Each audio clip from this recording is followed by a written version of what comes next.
Bonjour, aujourd'hui c'est le testeur de produit. On va tester l'iPhone 5S. Donc il y en a qui vont se demander c'est quoi l'iPhone 5S, l'iPhone 5C. Donc l'iPhone, on peut reconnaître d'ici, le mien il est en blanc. Donc l'iPhone dans les C c'est plus comme des couleurs comme il y a le bleu, des couleurs on va dire flash. Donc voici l'interface. Quels sont ces points, ces nouvelles fonctionnalités. Donc tout d'abord il y a le Touch ID qu'on s'en sert pour place d'entrée à un mot de passe. On met le Touch ID dans une autre vidéo. Je vais vous dire quels sont les risques du Touch ID. Il n'y a pas de force touch sur l'écran, donc quand on appuie fort sur l'écran, il n'y a pas de force touch, même que l'autre fois avec ces iPhones, il est tombé comme ça, et on va dire comme ça qu'il est tombé. Après tout son écran est détruit, donc on a changé son écran. Ça fait quand même depuis longtemps qu'on a changé son écran. Même à ça, il est très fragile comme téléphone, donc prenez soin. Mettez un protège, sinon c'est sûr qu'il va se détruire. Il a une belle résolution de l'image. Et si on voit, il a un port, le port Lightning féminin et la prise de jack juste à côté. Donc là, par rapport aux autres versions, la prise de jack était de l'autre bord, maintenant elle est en dessous.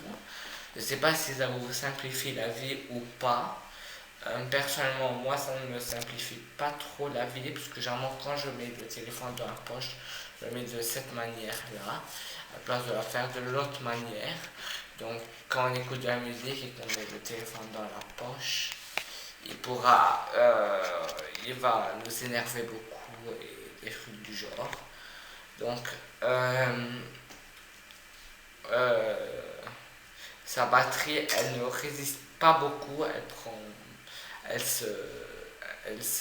enlève, elle part très rapidement sa batterie, donc c'est un peu pour ça que le public n'a pas trop aimé ces iPhones là.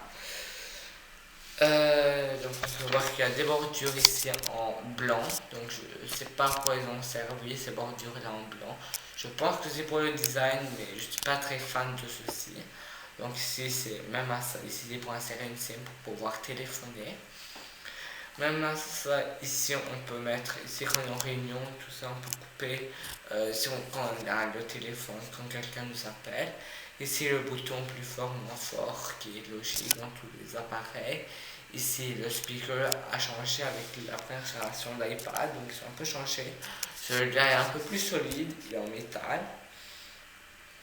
Et c'est ça, donc il a même à ça, il a un écran, je pense qu'il a un bord de plastique dessus pour cacher l'écran Retina.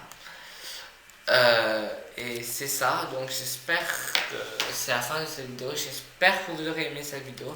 Si vous avez des questions, mettez-les dans les commentaires, je vais vous répondre.